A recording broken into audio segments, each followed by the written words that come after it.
दुनिया की तमाम छोटी और बड़ी खबरों के लिए हमारे चैनल को सब्सक्राइब करना न भूलें और बेल का बटन जरूर दबाएं। दोस्तों में सहल कुरैशी, मोहम्मद शहाबुद्दीन, ये नाम आप सभी ने सुना होगा। बाहुबली नेता बिहार के, जिस तरीके से उनकी मौत हुई, तिहाड़ जेल में बंद थे। अब इसमें कई चीजें अलग अलग सामने आ रही है। कुछ लोगों का कहना है कि उनकी मौत कोरोना की वजह से हुई, जबकि कुछ लोगों का यह कहना है कि उन्हें कुछ और बीमारी थी या तकलीफ थी, लेकिन उसके बावजूद उन्हें कोरोना के मरीजों के साथ में रखा गया था और उसके बाद उनकी मौत हो गई। पूरा एक लंबा इतिहास रहा है शहाबुद्दीन का। वो कैसे शख्सियत के थे या क्या थे, या कितने उन पर आरोप थे या कितने उन पर केस थे। यहां पर यह कहना होगा कि जब शहाबुद्दीन को 2015-16 में जब जमानत मिली, जब वो जेल से बाहर आए, उसके बाद उन्होंने सबसे पहला बयान दिया कि मेरे नेता लालू प्रसाद यादव हैं, नीतीश कुमार मेरे नेता नहीं है, नेता एक ही हो सकता है। यह बयान नीतीश को काफी नागवार गुजरा और इसीलिए कहते हैं कि सियासतदानों से ज्यादा दुश्मनी भी अच्छी नहीं है, ज्यादा दोस्ती भी अच्छी नहीं है, ऐसा लोग कहते हैं। मेरा हालांकि ऐसा कोई तजुर्बा नहीं रहा, लेकिन शहाबुद्दीन के मामले में यह हुआ कि जब शहाबुद्दीन ने इस तरह के बयान दिए, शहाबुद्दीन ने, उसके बाद कोर्ट गई सरकार और कुछ लोग, और शहाबुद्दीन को जो जमानत मिली थी उसे रद्द करवा दिया और उन्हें दोबारा जेल में धकेल दिया गया। अब यहां पर सवाल यह उठता है कि हम शहाबुद्दीन की बात क्यों कर रहे हैं। देखिए, कानून अपना काम करता है, मैं यहां पर किसी का पक्ष लेने नहीं बैठा हूं, लेकिन जब कोई मर जाता है, जब किसी की मौत हो जाती है, तो यकीनन उस पर अधिकार उसकी डेड बॉडी पर उसके परिवार वालों का है। उसके परिवार वालों को उसकी डेड बॉडी सौंप दी जानी चाहिए। यहां पर यह हुआ कि कोरोना गाइडलाइन का हवाला देकर शहाबुद्दीन की डेड बॉडी को उनके परिवार को नहीं सौंपा गया।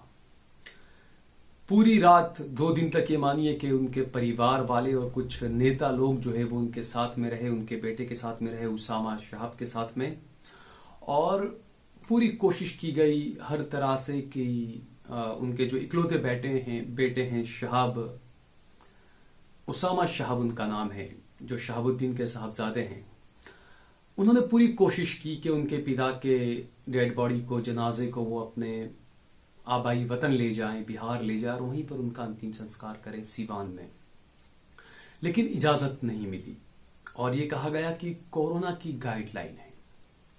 अब यहां पर यह सवाल उठता है कि क्या ये देश में कानून किसी एक के लिए है, या इस देश में कानून की जो धाराएं हैं वो क्या कुछ लोगों के लिए ही है?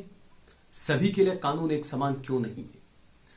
याद होगा आपको, कांग्रेस के बहुत बड़े नेता अहमद पटेल, जब उनका देहांत हुआ दिल्ली के वेदांता में, कोरोना था उन्हें भी, उनकी डेड बॉडी को लाया गया भरूच और अहमद पटेल का जो पैतृक गांव था वहां पर उन्हें दफनाया गया। उन्हें भी कोरोना था, उस टाइम पर भी कोरोना पीक पर था। तो ये सवाल उठना लाजमी है कि क्या जो कानून है इस देश में, क्या वो कुछ लोगों के लिए ही है और सिर्फ अहमद पटेल ही नहीं। यहां पर हम अहमद पटेल से कुछ मतभेद ऐसा कुछ नहीं था मरहूम से, ये सिर्फ हम इसलिए बता रहे हैं क्योंकि इस देश का कानून है। यहां पर जो हवाला दिया जाता है कि कोरोना की गाइडलाइन है, सिर्फ अहमद पटेल ही नहीं, ऐसे कई लोग और भी ऐसे जिनकी मौत हुई, उसके बाद में उनकी डेड बॉडी को दिया गया परिवार वालों को, परिवार वालों ने ले जाकर उनका अंतिम संस्कार किया, दफनाया या जो भी था। तो आखिरकार शहाबुद्दीन के साथ में ऐसा बर्ताव क्यों किया गया? क्या महज जो सियासी दुश्मनी थी, क्या सिर्फ इसलिए यह काम किया गया? क्योंकि शहाबुद्दीन सिर्फ एक बाहुबली नहीं थे, वो 4 मर्तबा सांसद भी रहे, विधायक भी रहे, यानी कि एक चुना हुआ प्रतिनिधि से आप कह सकते हैं। दूसरा, सीवान के लोगों में उनकी एक अलग इज्जत है, लोग चाहे जो भी कहें। तीसरा, जो लोग ये कहते हैं कि काफी केस दर्ज थे उन पर, या काफी कुछ उन पर गंभीर आरोप थे या जो भी, ये यहां पर पूछना चाहूंगा कि मोदी सरकार में कितने ऐसे मंत्री हैं जिन पर क्रिमिनल मामले दर्ज हैं।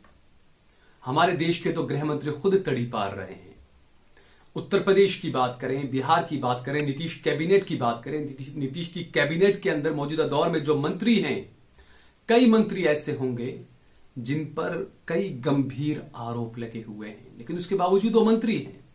कई ऐसे विधायक हैं बीजेपी के, कांग्रेस के, हर पार्टी के, जिन पर कई गंभीर आरोप लगे हुए हैं। उनके साथ तो ऐसा बर्ताव नहीं किया गया, उन्हें तो मंत्री बनाया गया। तो यहां पर सवाल यह उठता है कि क्या उनका नाम शहाबुद्दीन था? क्या इसलिए उनके साथ में ऐसा बर्ताव किया गया? दूसरा, हमेशा से जिस पार्टी की इज्जत की, जिस पार्टी के नेताओं को सराखों पर बैठाया, आरजेडी, लालू प्रसाद यादव की जो पार्टी है, तेजस्वी यादव फिलहाल उसके मुखिया हैं, उस पार्टी पर भी कई सवाल उठे। शहाबुद्दीन के बेटे उसामा शहाब के नाम से एक ट्विटर अकाउंट बना हुआ है।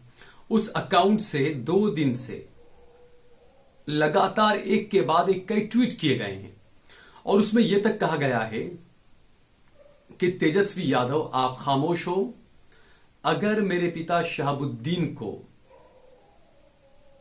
बिहार के सीवान में लाकर नहीं दफनाया गया तो आरजेडी की कब्र खुद जाएगी। ये ट्वीट उन्होंने किया और इसके अलावा कई सारे ट्वीट किए और उन्होंने कई आरोप भी लगाए इसमें कि कोई उनका साथ नहीं दे रहा है। और वाकई में यह हकीकत बात है कि जो बड़े नेता है, लालू प्रसाद यादव भले जेल में थे लेकिन अक्सर वो ट्वीट करते रहते थे। तेजस्वी यादव हमेशा ट्वीट करते रहते थे, लेकिन शहाबुद्दीन के लिए उन्होंने कोई ट्वीट नहीं किया। लेकिन जब यह ट्वीट सामने आया सोशल मीडिया पर, जब ये छाने लगा, जिसमें शहाबुद्दीन के बेटे उसामा शहाब ने यह बात कही कि अगर मेरे पिता को बिहार में लाकर नहीं दफनाया गया तो आरजेडी की कब्र खुद जाएगी, उनकी राजनीति की कब्र खुद जाएगी। तेजस्वी यादव, आप इस बात को कान खोलकर सुन लें। यह अकाउंट किसका है, क्या है, इस पर सवाल उठ रहे हैं। लेकिन इसके बाद फौरन तेजस्वी यादव ने एक ट्वीट किया और कहा कि उन्हें गम है और शहाबुद्दीन के अल्लाह उनकी आत्मा को शांति दे, और ये तमाम चीजें उन्होंने ट्वीट में लिखी। लेकिन बहरहाल हुआ ये कि शहाबुद्दीन के परिवार को उनका शव नहीं दिया गया और दिल्ली में ही उन्हें दफना दिया गया। उनकी जो आखिरी रसूमात जो होती है, जो उन्हें सुपुर्द खाक किया जाता है, वो दिल्ली के कब्रिस्तान में कर दिया गया। दूसरी बात, ये जो वक्त है ये इबरत लेने का वक्त है हम सभी के लिए। मैं अपनी बात भी कर रहा हूं, मैं सबकी बात कर रहा हूं। शहाबुद्दीन वो शख्स जो जब जेल से रिहा हुए, जब उन्हें जमानत मिली, तब बताया जाता है कि 800 कारों का काफला, 800 गाड़ियों का काफला उनके साथ था दिल्ली से बिहार तक। आप सोचिए 800 कार किसे कहते हैं, एक लंबा काफला उनके साथ में था। और जब वो अपने घर पहुंचे थे तकरीबन 8, 9, 10 साल के बाद, उस दौरान उनके पिता का भी देहांत हो गया था और उन्होंने इसके लिए फरलो भी मांगी थी जेल सुपरिटेंडेंट से कि मुझे अपने पिता की अंतिम संस्कार में मुझे जाने की इजाजत दी जाए, लेकिन उन्हें इजाजत नहीं दी गई। बहरहाल तो ये समझा रहा था, मैं ये कहना चाह रहा था यहाँ पर कि वो शहाबुद्दीन जिनका काफला 800 कारों का हुआ करता था, जब वो घर गए तो उनके घर को सैकड़ों लोगों ने घेर लिया उनसे मिलने के लिए, उनके जो चाहक थे उन लोगों ने। अब जब उनका देहांत हुआ तो अस्पताल के बाहर चंद गिने चुने कुछ लोग थे और कोई नहीं था। शहाबुद्दीन के बेटे थे वहां पर, उसामा शहाब, और इसके अलावा उनके कुछ मित्र थे और उनके कोई कार्यकर्ता थे। इसके अलावा वहां पर कोई नहीं था। इन सब में किसी ने मेहनत नहीं की कि शहाबुद्दीन की डेड बॉडी को जो है उसके परिवार को सौंपा जाए ताकि वो अंतिम संस्कार कर सके। हाँ, यह है कि आम आदमी पार्टी के जो ओखला के विधायक है अमानतुल्लाह खान, वो जरूर अस्पताल पहुंचे, उन्होंने अपनी पूरी कोशिश भी की। आरजेडी के भी बताया जाता है कि 2 सांसदों ने कोशिश की। लेकिन ये जरूरी है यहां पर कि आपकी कोई पार्टी का सांसद या कोई ऐसे जो मेहनत करता है उसका एक अलग वो रहता है, लेकिन जब कोई पार्टी का मुखिया जब अगर करता है मेहनत तो अलग होता है। क्या लालू प्रसाद यादव या तेजस्वी यादव या नीतीश कुमार से बात नहीं कर सकते थे? क्या नीतीश कुमार प्रधानमंत्री से बात नहीं कर सकते थे? तो मरने के बाद तो कम से कम उसके साथ में अच्छा सुलूक किया ही जाना चाहिए। ये हर इंसान डिजर्व करता है, चाहे वो किसी भी मजहब का हो, वो हिंदू हो, मुसलमान हो या कोई भी हो, वो डिजर्व करता है कि मरने के बाद में उसके साथ में अच्छा व्यवहार किया जाए, अच्छा बर्ताव किया जाए। और जब देश की सरकारें ही ऐसे फैसले लेगी कि किसी को तो आप दिल्ली से गुजरात उसकी डेड बॉडी को भेज देते हो कोरोना के बावजूद, और किसी को आप डेड बॉडी नहीं सौंपते हो, कहते हो कि कोविड की गाइडलाइंस है, तो ये अपने आप में बड़े सवाल खड़े करता है। और यकीनन जब ऐसी चीजें होंगी तो सवाल तो उठेंगे ही कि आखिरकार इसके पीछे सरकार की मंशा क्या थी, या क्या सिर्फ राजनीतिक जो द्वेष था क्या उसके लिए तमाम चीजें की जाती है। ये हम सभी के लिए एक सबक है। अगर आपको हमारा ये वीडियो पसंद आया हो तो इस पर कमेंट करिए, इसे लाइक करिए, इसे ज्यादा से ज्यादा शेयर करिए, और अगर आपने हमारा चैनल देश लाइव सब्सक्राइब न किया हो तो हमारे चैनल को जरूर सब्सक्राइब करिए।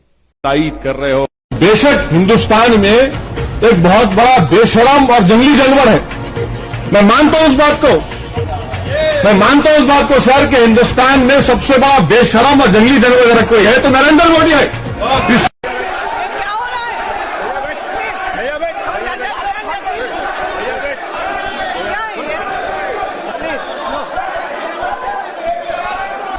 और फातिमी साहब गवाह हैं कि बीजेपी के लोग वो ज्यादा जो हमेशा बुज़दिल है उस दिन ज्यादा अपनी बहादुरी का मुजाहरा करने की कोशिश कर रहे थे, दूर से आस्तीन चढ़ा रहे थे, मगर वहीं पर लोकसभा में एक बिहार का एक शेर है जिसको दुनिया नहीं जानती, उसका नाम शहाबुद्दीन है। वो शहाबुद्दीन और फातिमी उठकर आए तो तमाम के तमाम लोग जहां पर खड़े थे वहीं पर बैठ गए।